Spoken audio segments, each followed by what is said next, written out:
Jones Manuel prossegue debatendo contra 20 conservadores. Se você não é inscrito, se inscreva, deixe seu like e, é claro, deixe seu comentário aí também. Bora então, gente, bora. Próxima parte do debate. Quem é que vai sentar na frente do Jones agora? Tá uma conversa tão boa, gente. Vocês tiraram ele.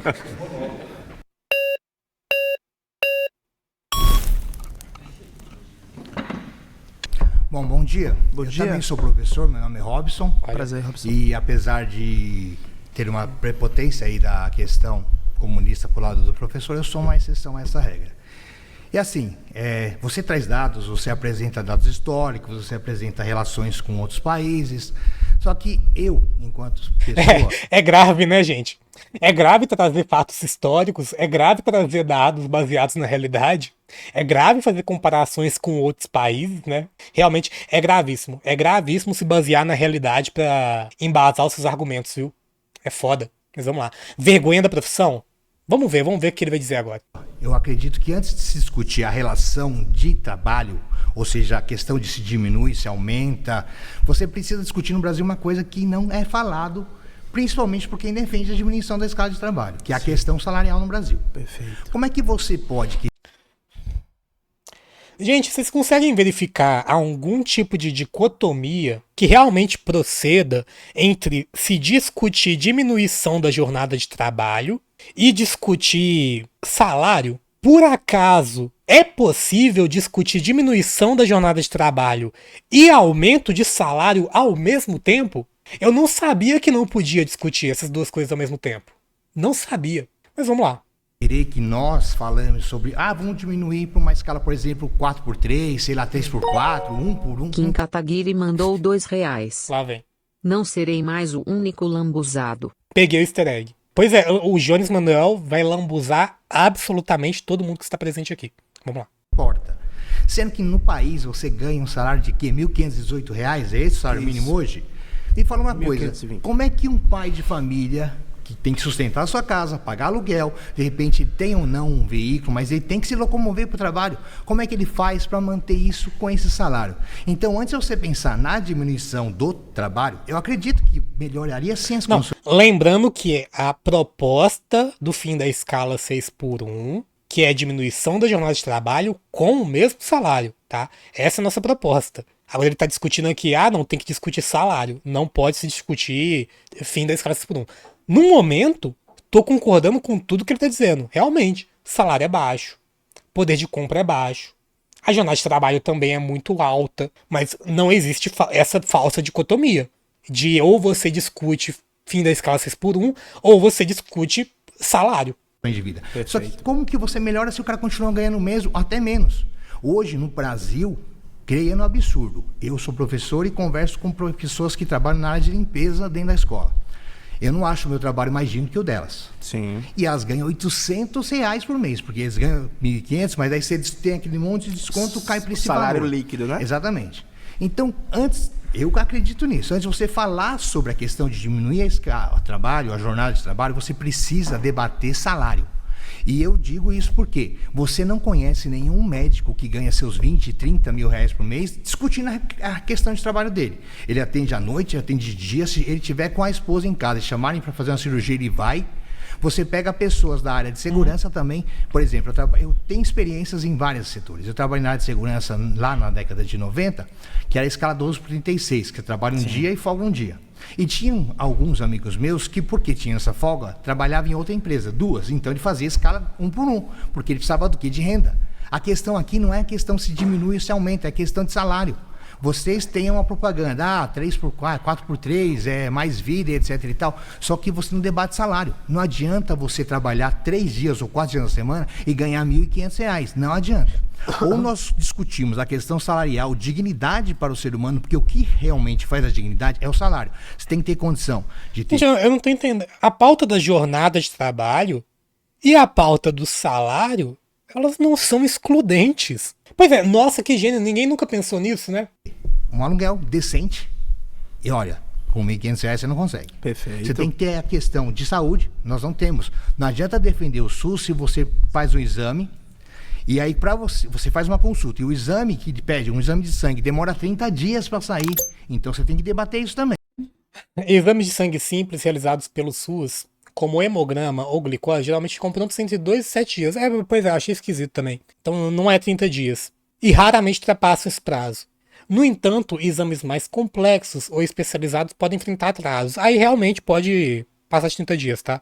Especialmente em regiões com alta demanda ou infraestrutura limitada. Ou seja, a gente tem a checagem de fatos aqui refutando ele. Mas o ponto dele, o ponto que ele tá fazendo ainda é válido, tá, gente? É pra ser justo, ainda é válido. Mas vamos lá. A questão da educação. A educação no país ela é tão assim absurda que a USP, a Unesp, que são as universidades públicas, privilegia quem?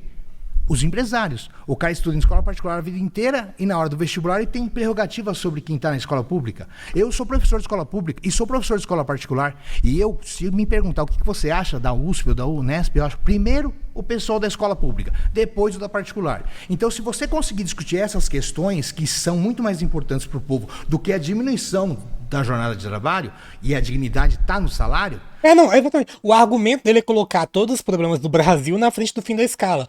Eu sempre cito isso daqui pra vocês. Lembra, nossa, isso daí talvez vocês não lembrem porque vocês são muito jovens, mas lembra quando o pessoal tava pra sair um negócio lá nos Estados Unidos sobre liberar o casamento gay no território estadunidense inteiro? Aí começou a movimentação nas redes sociais pra passar esse negócio aí. Aí o pessoal de direita começou a falar: não, vocês não podem ficar militando por essa causa, não. Olha o tanto de gente passando fome na África, sabe? É isso. Basicamente é isso o argumento aqui. Pra que você tá discutindo essa pauta aí em específico? Olha todos os outros problemas que você poderia estar resolvendo enquanto você tá discutindo essa outra pauta aí. Gente, tem um nome pra isso. Tem um nome pra isso. Existe um dispositivo retórico que pode ser considerado uma falácia, que é chamado de red herring. A tentativa de desviar o foco de uma pauta central, ou seja, da pauta sendo discutida aqui, proposta no debate, para outro assunto, né? Como se esse outro assunto invalidasse ou anulasse o principal que está sendo tratado aqui. Chat do Iago mandou R$2. Voltamos, live com Onis, nada melhor. Estamos Exatamente. crescendo em números. Boa noite a todos. É verdade, gente. Eu nem comentei isso com vocês. O que o canal que chegou a 10 mil inscritos? Olha que maravilha. Muito obrigado a vocês. Obrigado a todos, a todas e todos pelos 10 mil inscritos. A gente vai chegar a 20 mil em breve também. Bastante rápido. Mas, então, gente, dá pra discutir casamento gay e fome ao mesmo tempo, da mesma forma que dá pra discutir redução de jornada de trabalho e aumento salarial ao mesmo tempo também, tá? As pautas, elas não são excludentes entre si. Mas tá, vamos lá. Aí você pode, no futuro, debater isso. Porque se você ganhar bem, e outra coisa também, se você ama o que você faz, e Antônio Hermílio de Moraes falava isso, quando você ama o que você faz, você nunca está trabalhando de verdade. Mas, eu mesmo, amo a sala de aula. Perfeito. E hoje eu trabalho até 12 horas por dia na escola, se for preciso. Mas porque isso... eu amo a sala de aula. Mas isso não é o ideal, Eu amo a Robson. sala de aula. Eu amo a sala de aula. Mas veja, Robson.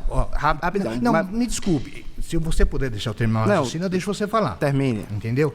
Vai, fala. Quando a pessoa ama o que ela faz, ama de verdade. Se aquilo é a vida dela, eu me descobri na educação. Perfeito. Eu amo a educação, eu gosto de sala de aula. Eu gosto de falar para os meus alunos que eles precisam ter a própria opinião deles, pensar por ele mesmo e não impor para eles um sistema. Ó, você tem que fazer isso, fazer. Agora eu tô lembrando desse cara. Eu vi um tweet passar assim na minha timeline com um negócio. Eu vou mostrar pra vocês aqui. Deixa ele falar. Aqui não. Você descobre o que é melhor para você. A propósito, gente, pelo amor de Deus, né? Ó o nível de chavão, né? Quando você ama o que você faz, você não precisa trabalhar nem um dia da tua vida. Gente, por favor, né? Ninguém vive de amor, tá? Amor não enche barriga. Isso é basicamente essa romantização da precarização do trabalho, serve basicamente pra gente se desmobilizar, se resignar e não buscar por melhorias de condições de trabalho, tá? Então, não, simplesmente não. Tem como trabalhar e gostar do que você trabalha? Deve ter como, né? Deve ter como você gostar de trabalhar. Tá bom, eu não gosto no caso. Não, simplesmente não, sem romantização, mas vamos lá. Eu amo a sala de aula. Eu tô na escola porque eu quero. Ninguém me obriga a lá estar. E para mim aquilo não é trabalho. Tem os seus sabores? Em todos tem. Agora você acha justo? Você diminui a jornada de trabalho, o cara ganha menos, e aí o que ele faz? Vai trabalhar como entregador de aplicativo, seja na Uber, na iFood, na 99, para entregar remédio em farmácia. É isso que eu comentei aqui pra vocês recentemente, no último corte. A pessoa que vai ter a redução do jornal de trabalho, vai folgar mais um dia. O que ela vai fazer? Ela vai trabalhar na Uber, ou seja, ela vai continuar trabalhando. Tá bom, tá bom. O que a gente tá propondo? Reduz a jornada de trabalho pagando o mesmo salário. E aí, se a pessoa quiser utilizar a folga dela para vender bolo de pote, para ir para Uber, né, para fazer uma renda extra, para jogar no Tigrinho, qualquer coisa desse tipo, vai fazer então. Se eu tivesse um dia de folga a mais na minha semana, eu faria uma live por semana aqui no YouTube. E aí, ou seja, estaria trabalhando também. O que é o motivo? Vamos falar sobre a real? Essa medida é totalmente populista. Não tem a ver com real, não tem a ver com qualidade de vida. Qualidade de vida. Qualquer coisa que vai melhorar as condições de trabalho no Brasil, qualquer coisa que vai melhorar as condições de vida da classe trabalhadora no Brasil, você pode acusar de populismo, aí você coloca esse nome feio em cima da parada e foda-se, a gente não precisa discutir mais, né? Lembrando, o prompt que o Jones Manuel propôs aqui é: o fim da escala 6x1 vai melhorar o Brasil e gerar mais empregos. Até agora... Paulo Freire mandou R$2. Tudo culpa minha esse bagulho aí. Obrigado pelo LivePix, viu, Paulo Freire? Obrigado. Mas o cara, até agora, ele não atacou o prompt em específico. Ele não tá buscando refutar a tese de que o fim da escala 6x1 vai gerar mais empregos. Tá? Não tá. Ele tá falando de outras coisas completamente descoladas do prompt aqui em específico. Mas tá, vamos lá. Dignidade só se tem quando o cara tem condições de manter a ele e a sua família. A partir daí se discute outros benefícios. Perfeito, Robson. Veja, primeiro quero parabenizar pelo seu raciocínio, eu concordo com praticamente tudo. Eu só não acho que a maioria dos professores são comunistas, mas isso é um debate de lado. Vamos fazer um debate aqui sobre a economia. Veja, nos 3 minutos e meio que você falou, você colocou várias questões. Desgraça mandou R$10. Chegou o homem. Agora que você tem 10 mil, você vai começar a avisas quando começa as lives? Ai, Joonei.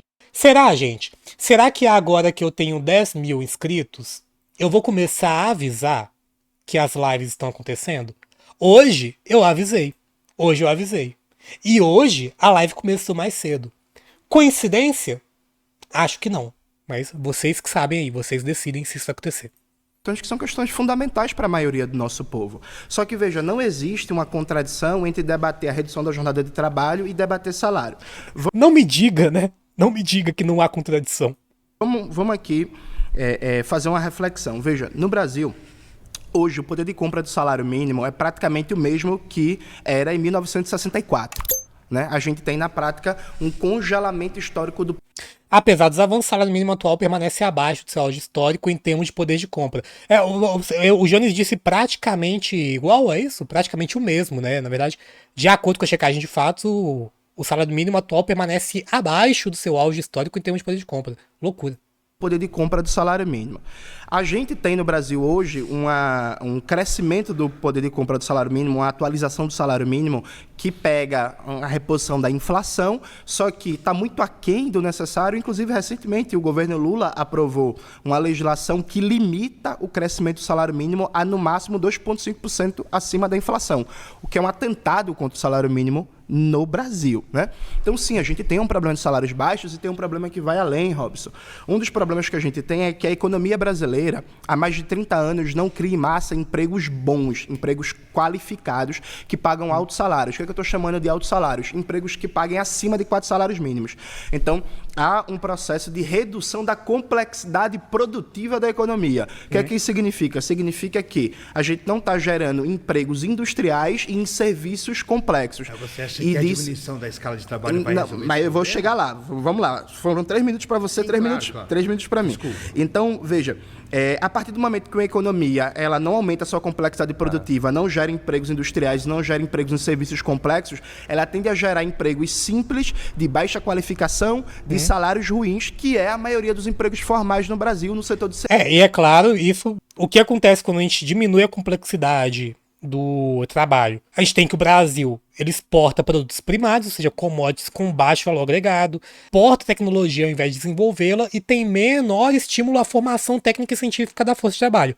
Você vê o pessoal que se forma na faculdade, faz mestrado, faz doutorado no Brasil, mão de obra extremamente qualificada e fica desempregada, né? Fica desempregada. A gente tem o exemplo claro do desmonte da indústria farmacêutica nacional. O Brasil ele importa a maioria dos princípios ativos utilizados em medicamentos. Tem falta de investimento em pesquisa e desenvolvimento nesse setor. Mesmo que a gente tenha universidades muito fortes e a indústria brasileira não absorve o conhecimento produzido aqui no país. A gente tem um exemplo das montadoras automotivas, né? O Brasil ele abriga fábricas multinacionais, mas sem desenvolver a cadeia local de inovação do país, né? Tem muitas unidades que funcionam como montagem, né, e não como centros tecnológicos no Brasil, né, e isso tem impacto sobre o trabalho no Brasil. A informalidade ela tende a crescer nesse setor de baixa complexidade, e é claro, a escala 6x1 é mais comum na área de serviços, né, aqui no Brasil, e empregos industriais e mais qualificados vêm sendo substituídos por vagas em aplicativos. O trabalhador mais qualificado, a mão de obra mais qualificada, ela trabalha de forma informal até, né, com menor proteção social. Então, é um tema que deveria ser discutido para quem se diz patriota, para quem quer ver o Brasil como uma potência econômica global. Deveria ser discutido. Vamos lá. Serviços no setor de comércio, pagando o salário mínimo, que líquido a pessoa recebe menos, e trabalhando numa escala 6x1. O que é que a gente precisa? A gente precisa de um conjunto de providências. A redução da jornada de trabalho, ela vai melhorar de imediato a qualidade de vida do trabalhador, vai melhorar em termos de lazer, em termos de saúde, em termos de saúde, se ele não tem condições? Rapidão, a gente vai chegar lá. Como?